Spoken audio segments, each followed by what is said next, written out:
aí, pessoal, tudo bem com vocês? Eu espero que vocês estejam maravilhosamente bem. E hoje eu lhes trago mais uma partida desse insano torneio dos candidatos entre Sindarov e Anish Giri. Até o momento, Sindarov lidera com 5,5 pontos de 6 pontos possíveis. O único jogador que conseguiu segurar o empate contra o Sindarov foi o Blue Ball. Ele venceu Caruana, ele venceu Pragnananda, ele venceu Nakamura, ele venceu Wei. Sindarov é uma força imparável e está enfrentando agora um dos melhores jogadores defensivos, não somente do evento, mas de todo o xadrez, né? Anish Giri, conhecido aí por ser uma rocha. O que acontece quando uma força imparável encontra um objeto imóvel, ou seria um objeto imovível? Comente aí qual seria o correto. Vamos lá! Sindarov começa com peão em D4 e o Giri joga cavalo em F6, temos a defesa índia. Peão em C4, pegando espaço na ala da dama. E6 é o convite para jogar a Ninzo-Índia. Normalmente a ideia seria se cavalo C3 tentando jogar E4, bispo B4 cravando o cavalo. E temos o cavalo em F3 que é a anti-Ninzo-Índia. Isso daqui pode transpor para o gambito da dama recusado com D5 ou para a Índia da dama com B6. Temos o gambito recusado, que na verdade é uma linha que está bastante na moda nesse torneio, né? Temos muitos gambitos da dama recusado. Vem cavalo C3 e bispo B4, que é a Ragozin. Bispo B4 crava o cavalo e vem com ideias de se jogar cavalo em E4 pressionando a cravada.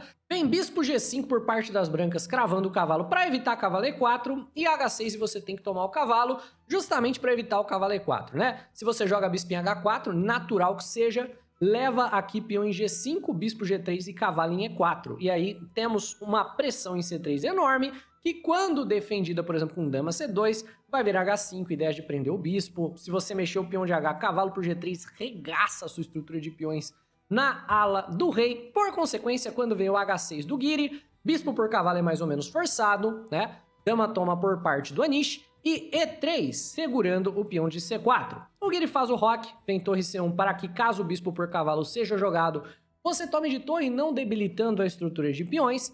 E D por C4, seguido de bispo por C4 e C5 por parte do Anish Giri. O Giri é um jogador muito conhecido dessa linha do gambito da dama recusado. Ele é um jogador muito bem preparado e conseguiu, dentro dos primeiros lances, igualizar a posição.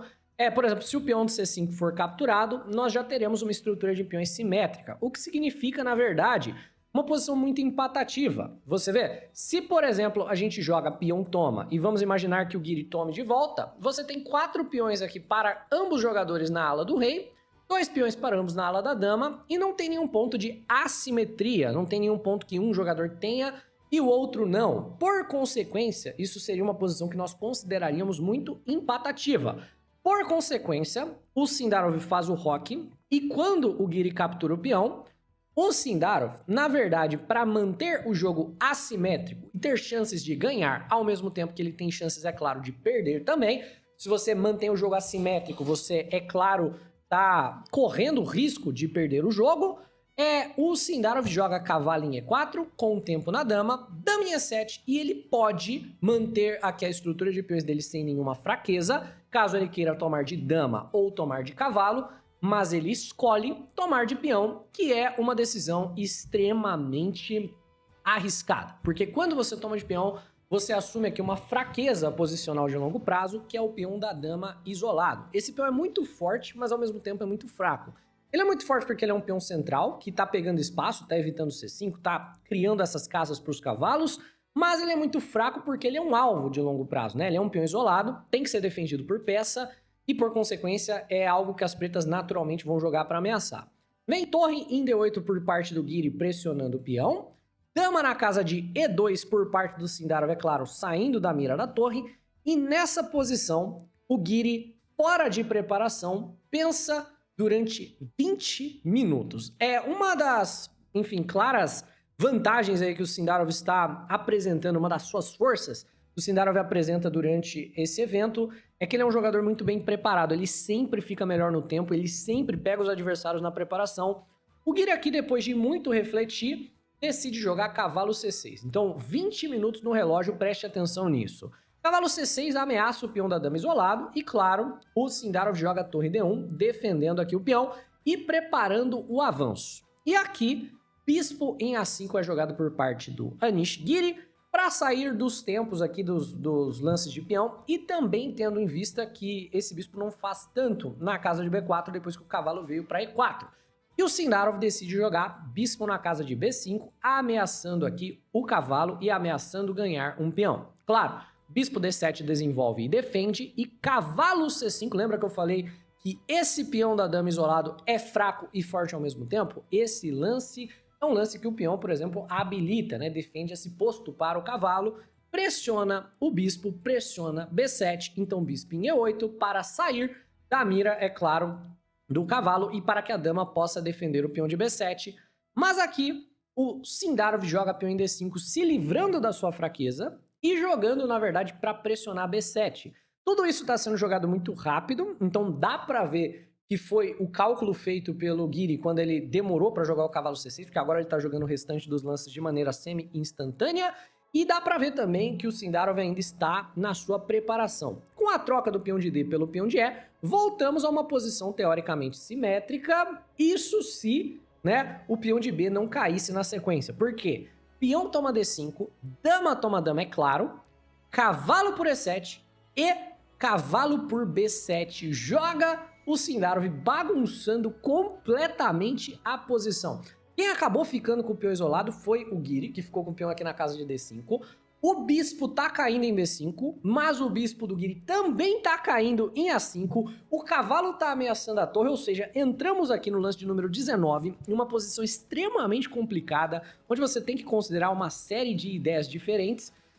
O Giri pensa por 21 minutos antes de decidir pelo melhor lance. Curiosamente aqui, simplesmente capturar o bispo não é a melhor das ideias, porque bispo toma bispo, leva cavalo por A5, e esse final pode parecer um final igual, mas por conta desse peão muito fraco na casa de D5, é um final levemente superior para as brancas, certo? A melhor ideia para o Giri, que ele calcula depois de 21 minutos de reflexão, é muito difícil. O que você jogaria nessa posição? Pensa aí. É a ideia, claro, de que como a torre tá caindo, jogar torre B8, né? E você tira a torre da mira do cavalo, pressiona o cavalo e pressiona o bispo e pressiona o peão. Muito natural, né? Se a gente for parar, essa torre tá monstruosamente forte nessa coluna B. E nessa posição, o lance mais forte, ou pelo menos segundo a minha máquina, pode ser que o Sindarov tenha preparado com uma máquina mais forte ainda do que a minha, ou pode ser que ele tenha não gostado de algo nessa linha, seria bispo em A6. E bispo em A6 é um lance muito, muito complexo, né? Porque entra em uma linha que você segura o cavalo tá ameaçando o bispo, depois que o bispo move, você tira o cavalo ameaçando o bispo B7, que ganha qualidade. Então essa linha é muito, muito, muito complicada, e provavelmente torre D8, para poder responder bispo B7 com torre B8, e quem sabe o que tá acontecendo aqui, né? Aqui depois de cavalo por bispo, pegando par de bispo, por exemplo, as brancas também estão no final um pouquinho melhor. O Sindarov decide por cavalo por A5, vem torre por B5 tocando o cavalo e tocando o peão, cavalo B3 segurando aqui a torre, e A5 tentando tirar o cavalo daqui para ir atrás do peão da casa de B2. Claro, torre D2 para não pendurar o peão de B, A4, cavalo D4 tocando a torre e torre B7 por parte do Anish Giri. Aqui muitos consideraram que, beleza, essa posição vai empatar com toda certeza, não tem como o Giri deixar um negócio desse passar, mas preste atenção no tempo. Sindarov emplaca uma vantagem de 45 minutos no relógio por conta da sua preparação.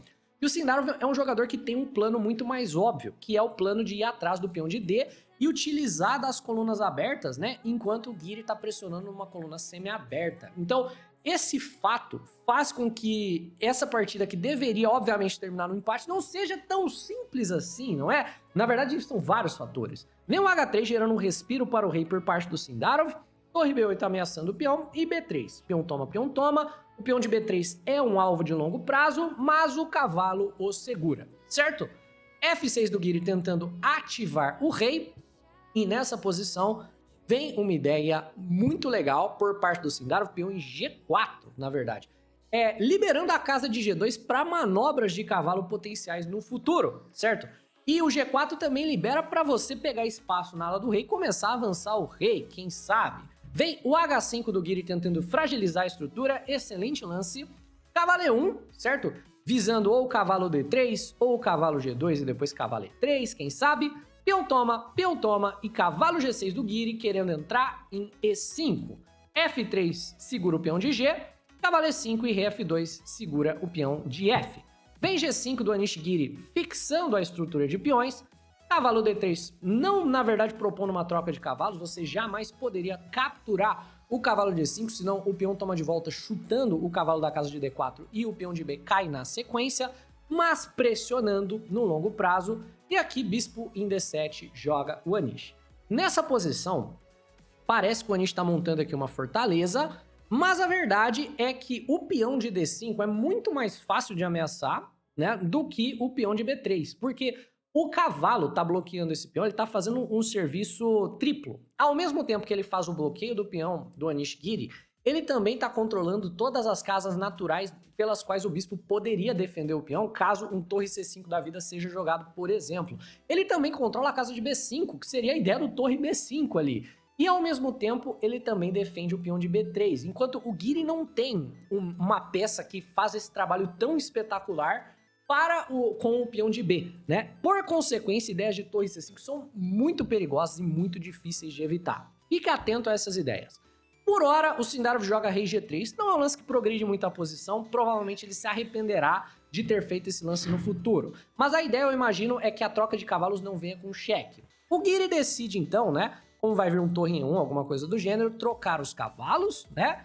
E depois jogar torre na casa de B6 para defender a sexta fila de qualquer ideia de infiltração. Vem torre em D2 por parte do Sindarov.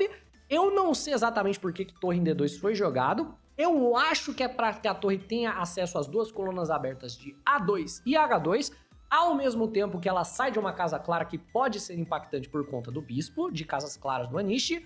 E nessa posição, o Giri tá meio sem plano, porque o Giri tá só segurando a posição, né? Não tem nenhuma maneira clara de você progredir de pretas, você só tá tentando segurar desesperadamente o empate contra um jogador da qualidade completamente absurda que é Jahangir Sindarov. Como que você progride se você é o Anish? Faz muito sentido que você ative o rei. Qual é o problema de você tentar ativar o rei agora, né? O problema é que se você joga rei F7, que é exatamente o que o Anish faz, rei na casa de F7, você pisa na 7.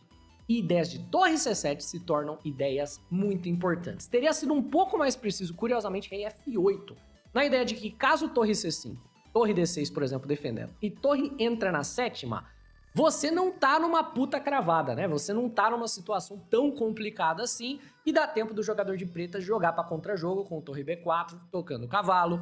Com o cavalo preso aqui, não dá tempo de você jogar um torre A2 e torre A7, por exemplo, esse tipo de ideia. Com rei F7 é um pouco mais complicado, porque quando vem torre C5, você já não tem mais a mesma ideia de segurar de torre D6.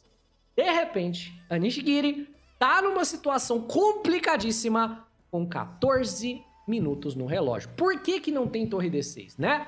Porque se você jogar torre D6, vem torre C7 e dessa vez você tá numa cravada. Dessa vez, não dá tempo de jogar o mesmo torre B4, né? Porque o fato dessa cravada existir significa que o cavalo sai com tempo e depois, né, desse cavalo sair com tempo, como é que você segura tudo? O cavalo ameaça a torre, o bispo não pode tomar o cavalo porque tá cravado. Então, torre C5 não dá pra segurar o peão. Você vê que o rei F7 em vez do rei F8 fez toda a diferença. Mas o Anish Giri é um jogador muito resiliente, então ele joga a torre da 8ª em B7 para evitar a torre C7. Ele fala, quer tomar o peão de D? Toma o peão de D. E basicamente eu vou segurar com o peão a menos. Torre por D5 levaria bispo em E6, né? E depois de cavalo toma bispo, rei toma cavalo, o peão cai. Então, torre toma peão, empata, né? Leva o bispo E6, quando a torre sai, né? O peão de B cai também. Então, na verdade, o Anish conseguiria segurar por hora se esse peão for capturado nesse instante. Mas o Sindarov é um jogador muito resiliente e o Giri tem 10 minutos no relógio. Estamos no lance de número 36, ou seja, o Giri tem esses 10 minutos para segurar os próximos 4 lances, certo? Torre H2, tentando entrar na 7ª e ideias afins. Torre D6 segura o peão. certo? Por parte do Guiri, agora que não tem torre C7. E o Sindarov joga rei F2, né? Pra quê? Pra jogar rei 3 segurando o cavalo na eventualidade do torre B4. Como comentamos, o rei G3 foi um lance meio ruim, né? Não é um lance que o Sindarov se orgulha muito, então ele tá voltando pra segurar o cavalo. Rei G7, joga o Guiri, e nessa posição, acredite ou não, o jogador de brancas tem uma leve vantagem. O rei G7 não foi dos mais precisos, a posição é quase impossível de segurar, e aqui Sindarov tem vantagem de se jogar torre C1 para poder jogar torre em H1 e jogar pela coluna H. Teria sido muito importante para o Guiri seguir nessa posição com algo como peão em F5, né, tentando trocar material, tentando liberar casas para o seu rei de uma maneira ou de outra. G por F5, rei F6, segura, né? Porque, por exemplo, se torre C1, né, se rei G7, torre C1, torre B4, rei E3 está vindo a outra torre para a coluna H. E você, na verdade, está levando um ataque gigantesco. Mas o Sindarov tentando pressionar no tempo, jogou torre A5, meu Deus do céu, tentando uma infiltração por aqui. E o Guiri tem 7 minutos e no próximo lance o Guiri vai receber o acréscimo de tempo. Guiri joga torre B4. E depois de rei E3, segurando o cavalo, não tem muitos lances para o Guiri jogar. Olha para a posição do Guiri, ele tá quase numa Tsutsvang. Você vê, o Guiri não tem lance para fazer. Olha só, que lance você jogaria de pretas, né? Qualquer lance com a torre de D, pendura o peão de D. Qualquer lance de rei, por exemplo, que você jogue, né? Rei G6, as brancas vão melhorando aqui a própria posição, infiltrando torre, fazendo... A rei G6 talvez seja até o melhor lance por parte do Guiri, né? Mas qualquer lance de bispo leva a torre cheque. Então, o Guiri tem que, de alguma maneira, progredir e joga a torre B6, pendurando o peão de D. Nesse momento ele recebe mais meia hora, não é bem uma pendurada do peão, mas sim um sacrifício do peão por atividade. E nessa posição, pause o vídeo e veja se você, jogador de brancas, consegue manter a sequência de vitórias absurda que tem Jahokir Sindarov. Veja bem, a ideia para as brancas não é jogar a torre A7, porque as pretas podem jogar a torre B7. A ideia para o jogador de brancas é jogar a torre C2, para fazer a mesma coisa, né? Para poder jogar o torre A7 com torre B7, poder infiltrar a segunda torre. Mas o Sindarov pega o peão de D naturalíssimo, vem com o tempo no bispo. E agora é a vez do Anish Guiri ver se ele consegue segurar essa posição de maneira linda. E o Anish tem uma sequência que leva a um empate maravilhosa. Maravilhosa, sim. É uma coisa brutal. Pausou? Eu espero que você tenha encontrado torre por B3, o sacrifício de qualidade lindo que segura. Mas como que segura? Cara, é uma sequência, assim, sensacional. Sensacional. Cavalo toma, leva torre por B3... E aí, beleza, se você defender de torre e trocar as torres, isso daqui é uma fortaleza, né? É o que a gente chama de uma fortaleza. Quando você tem menos material, de alguma maneira, você consegue segurar a posição, né? Não vou adentrar muito em detalhes, porque demoraria para explicar. E logo, logo você vai ver algo parecido com isso, né? Sem tantos spoilers. Mas, torre por, né? Cavalo por, torre por. Por que não posso jogar rei F2, né? Cara, isso daqui leva um dos sacrifícios mais bonitos, um dos recursos defensivos mais lindos que eu já vi. Xadrez é lindo demais. E se você concorda, deixa o like nesse vídeo. Mas olha que coisa fantástica. Bispo por G4. Cara, que lance espetacular. Qual a ideia de bispo por G4, né? É que depois de peão por G4, toda a terceira fila tá controlada pela torre preta. E o peão controla essas casas, que é muito importante. Então depois de torre cheque, você obviamente tem que segurar a torre de H, né? Você não pode deixar a sua torre cair para um final pior. Então tem que jogar rei G3, por exemplo. Aí torre cheque. Não tem como você não pisar na segunda fila. E torre cheque, você tem que segurar a torre. Aí torre cheque. E você tem que segurar a torre, né? Se você jogar em F3, você perde a torre e vai para um final pior, onde quem tá tentando segurar o empate é você. E por perpétuo, nós temos depois de um sacrifício de torre, de um sacrifício de bispo, um empate do Guiri. Aqui algo muito parecido acontece, bispo E6, torre D8 e o sacrifício de qualidade acontece um lance depois, né? Cavalo toma, torre toma, né? Opa, perdão, cavalo toma, torre toma, cavalo e aqui rei F2. E o Guiri não acha bispo por G4, que seria o lance que empataria de cara aqui o recurso defensivo, que empataria nos próximos 4 lances. Ele acha torre B2 cheque, que também empata, mas empata através daquela ideia da fortaleza, né? Nessa posição, contanto que o peão de F6 não caia, não tem como as brancas progredirem, né? É impossível o jogador de brancas progredir, contanto que o peão de F6 não caia. Então qual que é a ideia, né? As brancas vão tentar entrar a todo custo, vão melhorando o rei, mantendo o rei do jogador de pretas cortado, mas quando incomodam esse bispo, né? Você vê que o bispo vai sempre ficar de olho na casa de E6. Então, ó, vem bispo B3, rei D6. Então a ideia aqui pro Guiri é manter o bispo impedindo que o rei encoste no peão. Então bispo A2, né? Torre C2, bispo B3, torre B2, bispo C4, torre B4, bispo A2, né?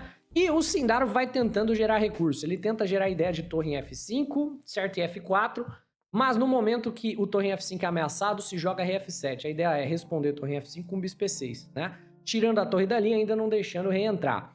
E na verdade, o Guiri e o Sindaru vão jogar esse final durante muito tempo, até que eventualmente, né, o Guiri perceba, quer dizer, o Sindaru perceba que não dá pra ganhar mesmo. Ele joga o torre em F5, vem bispo E6, certo? Sindaru ainda deixa a torre lá pra ser tomada, e se for tomada, por oposição, o final tá ganho, né? Se tomar essa torre, peão toma. Rei G7, brancas pegam a posição, ganham o peão e ganham o jogo, né?